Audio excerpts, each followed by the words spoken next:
de 28 de julio. Así que vamos a arrancar este programa. Es un programa especial, por supuesto, y tenemos la visita ya del ministro de Comercio Exterior y Turismo, el señor Juan Carlos Mathieu, a quien le doy la bienvenida. ¿Cómo está, ministro? Hola, Luis. Muchas gracias. Buenas tardes. Gracias por estar aquí. Gracias. Bien, respecto a su sector, ¿qué es lo que resalta de este mensaje de la presidenta Dina Boluarte? Varias cosas. Una estuvo referida al esfuerzo de apertura que tiene Perú y de integración hacia el mundo. Hizo alusión específicamente a la Alianza del Pacífico y al Foro APEC, y en realidad el esfuerzo es bastante más grande que eso. Perú tiene 22 tratados de libre comercio con 58 economías y está trabajando nuevos tratados de libre comercio con Hong Kong, con Indonesia, con India, y modernizando los anteriores como el que se tiene con China continental. Pero obviamente hizo alusión al tema de la Alianza del Pacífico porque el 1 de agosto asumimos la presidencia pro tempore después de todos estos vaivenes que hubo. ¿Y cómo va esa situación precisamente? Se sabe pues la oposición clara, ¿no?, del presidente mexicano, que incluso no quiso darle directamente, ¿no?, tema a Perú, lo hizo a través de Chile, en fin. Correcto. En realidad fue una postura más de carácter ideológica y nosotros como sector que estamos orientados hacia promover el comercio, el turismo y la inversión, a través de PROMPERÚ seguimos desarrollando acciones pero con carácter bilateral, es decir, muchas misiones, ruedas que se desarrollaban específicamente con México o con Chile o con Colombia, pero se perdía la oportunidad de trabajar el tema de cadenas globales de valor para venderle a terceros mercados, y eso se recupera ahora, ¿no? O sea, digamos, tuvimos un bache, pero ahora a partir del 1 de agosto, que es la próxima semana, estamos con la presidencia. Pero el tema en este caso político va separado del tema puntualmente ya de comercio exterior, porque de los cuatro, bueno, México y Colombia son opositores a Perú, ¿no? Sí, igual, digamos, hay que diferenciar dos niveles, porque si bien esa fue la postura, ni siquiera me atrevería a decir al gobierno mexicano, pero del señor López Obrador, cuando tú lo contrastabas con la opinión de los empresarios, el equivalente a un CONFIEP o Sociedad Nacional de Industrias acá, ellos continuaban con el mayor, por supuesto, que son los que representan a las empresas interesadas en esas operaciones, mantenían exactamente el mismo espíritu, buscando posibilidades de cómo entrar a Perú, buscando representaciones, posibilidades de inversión cruzada y tal. Entonces, una es la esfera comercial, que es un poco donde nos movemos nosotros como Mincetur y PROMPERÚ, y no te mentiría si te diría que no afectó, porque sí castigó un poco este espacio de oportunidad para cadenas globales. Cuando hablo de cadenas globales me refiero a que uno de los espíritus de la Alianza del Pacífico es que nosotros articulemos entre países de la región para vender a terceros países. Y ves, por ejemplo, bloque.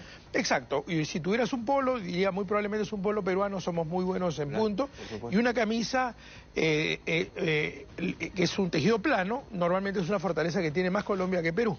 Entonces sí hay oportunidades de vender un polo con una camisa empatadas para venderle a un cliente en Europa o en Estados Unidos. Esas opciones existen, y también en el agro, porque tenemos estacionalidades complementarias, y lo propio en pesca para consumo no directo. Ese tipo de oportunidades la ves cuando tienes una mirada de integración y se pierden cuando lo ves solamente como un 1 a 1.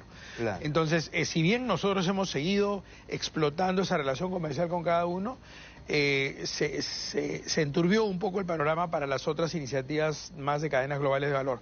Y a partir del 1 de agosto recuperamos ese espacio. Y precisamente a partir del 1 de agosto que usted está mencionando, ¿cómo va a impulsar Perú ese tema? La recomposición, si se quiere, o tomar el liderazgo, ¿no?, que lo va a asumir obviamente de este grupo importante, teniendo en cuenta este conflicto que es real, político que hay, ¿no?, entre las cabezas puntualmente. A ver, uno es la tranquilidad de que en el espacio empresarial, como te comentaba hace un rato, la voluntad y la disposición de los 4 países sigue siendo la misma, de sacar adelante oportunidades. Y lo otro es lo que te decía también, que es comenzar a potenciar ese tipo de oportunidades, hacer un esfuerzo de identificación de cadenas globales de valor entre empresas peruanas con empresas mexicanas y colombianas, o chilenas y colombianas, y comenzar a mirar, por ejemplo, el mercado asiático, que es de sumo interés, y a Colombia le interesa particularmente porque Colombia no tiene mucha relación comercial con Asia, y Asia es el mercado principal para Perú, y Perú tiene TLCs que Colombia no tiene. Entonces, para Colombia puede ser súper atractivo desarrollar incluso inversiones acá para saltar al mercado asiático. O sea, no necesariamente están pensando en le vendo a Perú o le compro a Perú, sino establezco alianzas con empresas peruanas o chilenas para venderle a otros. Y eso es inteligente, y eso es lo que se va a explotar fuertemente a partir del 1 de agosto, ¿no? Correcto. Ministro, y pasando al tema del turismo también, que es importante, ¿no? Y ha sido uno de los sectores más golpeados en los últimos tiempos, primero por la pandemia, luego por todos estos eventos climatológicos que hemos visto, el propio dengue, otras enfermedades, en fin. ¿Cómo se va a impulsar este tema? A ver, la presidenta hizo mención específicamente a una cifra que fue que antes de la pandemia nos habíamos acercado a los 4.4 millones de visitantes del exterior. Esa cifra es importante porque lo primero que uno tiene que tener claro es que del turismo total que tenemos en el país, 45% es ese que viene afuera, ¿no? Y que además gasta 8 o 9 veces lo que hace el turismo local, el turista local, ¿no?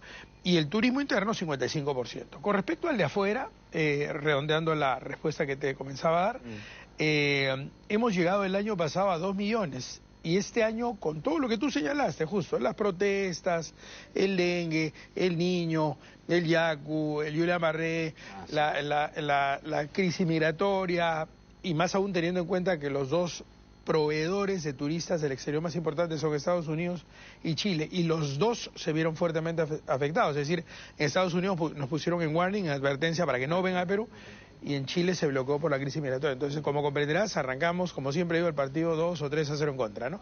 Aún así, esperamos tener un crecimiento del turismo del exterior. Creemos que vamos a superar los 2.2 millones. Depende cómo lo veas. Tú podrías decir que con todo esto en contra, igual crecemos, eso es bueno, pero si te comparas con... Estamos lejos de los niveles anteriores. Exacto, estamos a la mitad de los niveles anteriores. Obviamente es un tema que nos genera un reto mayor, y te estoy hablando de cifras proyectadas considerando todas las variables. Obviamente estamos haciendo el máximo esfuerzo para superar esos niveles, ¿no? Y en lo que es turismo local, las noticias son mejores, porque lo miras en función al número de viajes, no tanto de viajeros, porque tú puedes viajar al año en turismo local, que puede ser turismo de cercanía, o te vas al Cusco, o te vas a Ica, 2, 3, 4 veces al año, dependiendo, obviamente, de las posibilidades, ¿no? En número de viajes, antes de la pandemia, era un poco más de 48 millones de viajes. El año pasado estuvimos más o menos en 27 millones. Este año vamos a superar los 34 millones. O sea, el crecimiento es importante. Obviamente, y te lo pongo en cifras claras para nuevamente la misma reflexión, es un crecimiento relevante con respecto al año anterior, pero todavía estamos debajo de la pandemia. O sea, todavía tenemos el reto del próximo año pasar esa valla, ¿no? Claro, pero acá también llega esta alerta del niño global. Sí, o sea, totalmente. Acá es como que está lloviendo sobre mojado, ¿no? O sea, totalmente. Aparece cada contratiempo que perjudica, en fin, las estrategias o los planes también que se generan desde el gobierno central u otros Totalmente, gobiernos. Y con esa variable, Lucho, estás tocando tus dos primeras preguntas, porque afectas el comercio exterior, porque obviamente el sector más afectado por una subida de la temperatura de ese nivel es el sector agrícola, y te afecta tu producción de uvas, y te afecta tu producción de alcachofas y espárragos, tal, que son los de exportación, y también los de consumo local, y te afecta la pesca para consumo no directo, la anchoveta. O sea, sube la temperatura y la anchoveta se va más hacia el fondo y no tenemos embarcaciones para pesca de profundidad, o se va más hacia el sur, ¿no? Entonces te afecta varios de esos rubros, además de que puede afectar carreteras y producto justamente de las lluvias o la sequía en el caso de la sierra. Y afecta al sector de turismo, evidentemente, sobre todo en la costa norte, ¿no? Digamos, ojalá que no estemos en un escenario de niño fuerte, todavía se baraja la posibilidad que sea moderado, aún así es un tema de prevención, y por eso se están metiendo 1.500 millones de soles con un esfuerzo de prevención importante, ¿no? Claro. Y volviendo al tema del turismo propiamente, y hablando ya del Cusco, ¿no? Que es un sector, una región emblemática, por supuesto, y que se ha buscado reactivar también con este tema, por ejemplo, de la película Transformers, así que ha generado todo un buen impacto, digamos, no afuera también. ¿Cómo estamos actualmente en el número de visitantes, la comparación con lo que teníamos antes de pandemia y lo que se proyecta también para el otro año? Está habiendo una recuperación importante. Hoy día tenemos un problema que justamente ayer, prácticamente durante todo el día, hemos estado en reuniones permanentes con el Ministerio de Cultura para tratar de solucionar ese impasse. Claro. Podrías tú verlo desde otro lado, decir un bonito problema que es sobre demanda. Está viniendo mucho más gente de la prevista y se está tratando de regular vía horarios, siempre respetando el patrimonio y no priorizando el negocio en el sentido que entre toda la gente y no importa, generamos renta por ahí. No, o sea, lo que más protegemos es el patrimonio y por eso estamos viendo tema de horarios sincronizados para que pueda venir un flujo importante de gente sin dañar el patrimonio. Por eso se mantienen los requisitos de que no entras con zapatos que tengan punta de acero y cosas por el estilo, que a veces puede ser incómodo para alguna gente que ni leyó el manual y se apareció de tal manera y no lo dejan entrar. No, pero la preservación es muy importante. La preservación es importante, pero, o sea, el crecimiento está incluso por encima de lo que se tenía previsto. Esos números que te da para el turismo local están por encima en Cusco. Entonces, y tú has tocado la palabra clave porque efectivamente Machu Picchu termina siendo un referente no solamente para el Perú, sino para Sudamérica. Sí, claro. O sea, mucha gente que viene de China, de Australia, etcétera, busca Machu Picchu y luego otros destinos, dentro o fuera de Perú. Entonces, es tremendamente relevante el tener eso bien. Obviamente estamos trabajando también, no solo en esta coyuntura, sino en el mediano plazo, para tratar de lograr más adelante un incremento del aforo, siempre preservando el patrimonio. Es decir, hay formas, por ejemplo, en ese tema de los turnos, habrás ido a algunas partes del mundo donde te ponen un brazalete y tú entras y estás durante 2 horas, hora y media, 3 horas. O sea, no es que te quedes todo el tiempo que quieras. Y eso te permite duplicar el aforo simplemente en el mismo día, básicamente manejando eso. Pero hay números, digamos, actuales. Sí, digamos, acuérdate que, digamos, cuando hablas del sur y particularmente el Cusco, estás manejándote sobre esas cifras que te daba, cerca del 70% de ese total se maneja en el sur. Entonces, hablarte que estás en crecimientos superiores, es decir, que el sur puede estarse recuperando un 27, 28% y en el nacional promedio estás hablando de 25%. Es un crecimiento importante, ¿no? Y por los mecanismos que usted dice, por ejemplo, para las entradas de Machu Picchu, para el 2024 se habla de que se pueda llegar a los 5.000 visitantes por día. Esa es una cifra real, digamos, teniendo en cuenta esto que está mencionando también, la cuestión de no afectar, obviamente, el monumento histórico. Todo esto, para cuadrarlo un cronograma en cifras, que la respuesta es sí a tu pregunta, pero todo esto lo cuadramos con cultura, chequeamos con UNESCO, siempre la palabra primera es, o el término primero es patrimonio cultural y respetar.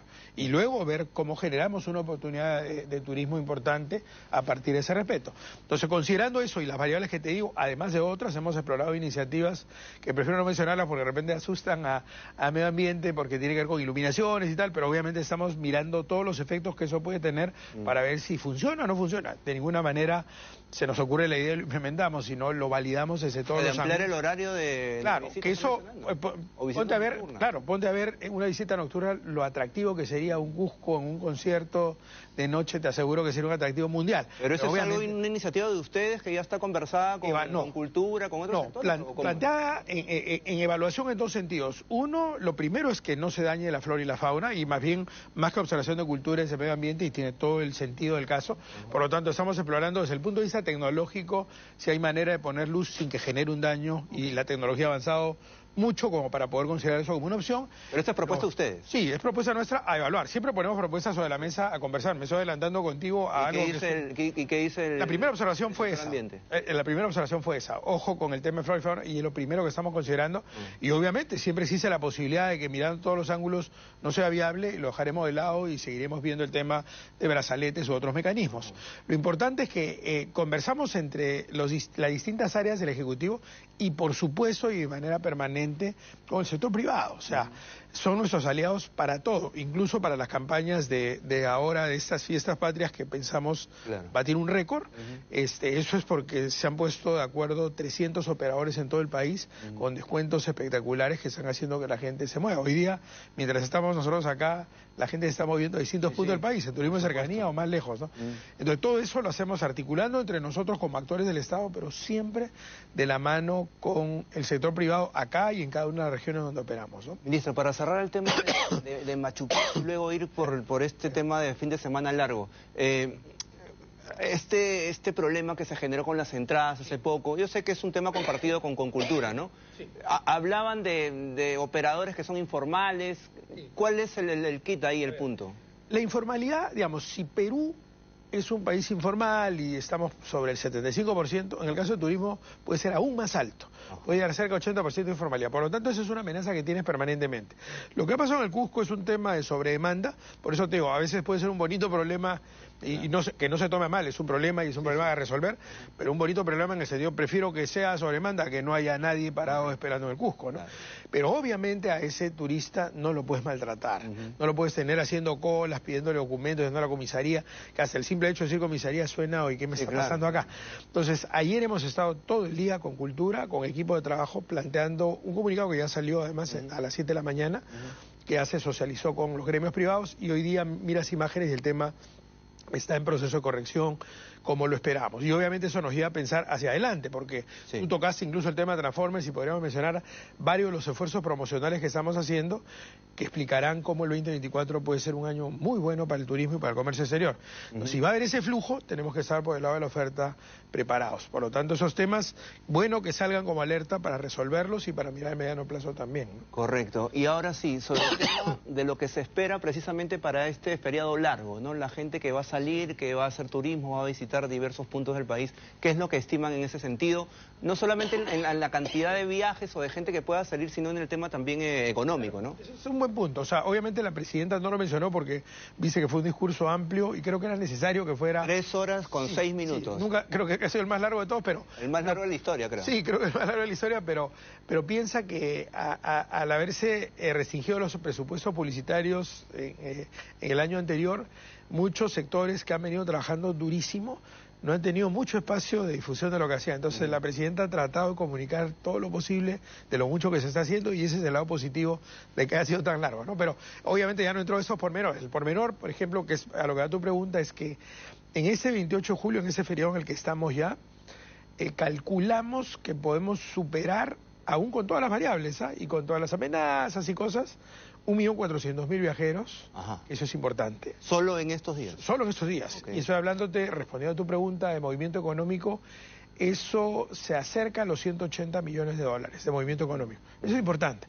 Es un impacto importante, y piensa todo lo que mueve el turismo. O sea, cuando tú ves el movimiento en Arequipa, en Ucayali, en Chachapoyas, que hemos estado anteayer y tal, y que ves un flujo, los vuelos llenos y que los transporte terrestre también full, es no solamente la agencia de viajes, el hotel, el restaurante, sino el taxi, la bodega, el que vende los caramelos. Sí, claro. Y tú ves hasta en la cara de la gente... Es toda una cadena, por cierto. Es toda una cadena, un efecto multiplicador, y por lo tanto, cuando te hablo de 180 millones, estoy hablando de un impacto económico interesante en la economía peruana, y además una señal de recuperación de confianza, ¿no?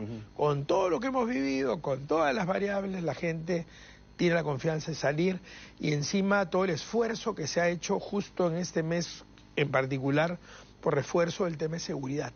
Y nosotros, con presupuesto limitado, tenemos algo de presupuesto para seguridad turística, y trabajamos de la mano con el Ministerio del Interior, y por eso hemos entregado presupuesto para la compra de 41 motos, 41 motos que ha sido reciente, hace un par de semanas, 3 buses, 2 lanchas para Ucayali, y eso contribuye a darle esa tranquilidad que el turista necesita tener, pues, ¿no? Ok, y en el tema, por ejemplo, lo había escuchado en la previa de esto que se anunciaba como tercera toma de Lima, ¿no? El impacto que iba a generar también. Ahora ya que pasó, aunque todavía hay algunos manifestantes, hoy han estado demostrando ahí también su acción queriendo llegar al Congreso. ¿Qué información hay sobre eso? ¿Qué tanto impacto hubo en esas jornadas? Yo te digo, ahí hay 2 efectos que relevar, digamos. Uno, y lo veníamos sintiendo en las visitas a toda la región sur. Hemos estado como equipo PROMPERÚ MINCETUR en toda la zona sur, en Puno por supuesto, en Cusco, en Tacnet, Arequipa, etcétera, etcétera. Y el mensaje era lo que pusimos en ese comunicado abierto, que es la gente, y me refiero a comerciantes, guías turísticas, etcétera, es déjenos trabajar o ayúdennos, ¿no? O sea, no estaban en quiero ir a romper lunas ni a hacer manifestaciones de ninguna naturaleza, ¿no? Entonces, eso nos daba cierta tranquilidad, y el resultado fue ese, una marcha pacífica. Y lo otro, las cosas claras, también ha sido un esfuerzo de las fuerzas policiales, que ha hecho un trabajo estupendo para garantizar. Evidentemente, si tienes todo con doble esfuerzo de seguridad como lo estamos teniendo ahora, menor probabilidad que el tema se te desborde. Y por lo tanto, respondiendo a tu pregunta, el impacto fue mínimo. En términos económicos no afectó, y en flujo de turismo y comercio no afectó, ¿no? Correcto. Ha sido bueno. Para cerrar, ministro, no quería dejar pasar la oportunidad para que nos pueda decir algo sobre esta ley de explotación de los juegos a distancia, ¿no? Y apuestas deportivas a distancia también, que le corresponde regularlo y fiscalizarlo a su sector, ¿no? Sí, es correcto. Lo que pasa es que ahí había una distorsión que era que el de afuera no pagaba un impuesto que sí pagaba el local. Sí, claro. Y eso a todas luces sonaba discriminatorio. Y obviamente eso responde a una serie de normas que existen en otros países, pero se logró normalizar con eso. Entonces lo que hemos hecho es simplemente sincerar, buscamos en todo tener tratamientos horizontales y no discriminar en favor de uno u otro, ¿no? Y eso se ha logrado. Entonces ese es un elemento que juega a favor, ¿no? Perfecto. Bien, ministro, muchísimas gracias por estar aquí esta tarde en Más que Noticias. Muchísimas gracias, Lucho. Por supuesto. Bien, vamos a continuar con la información.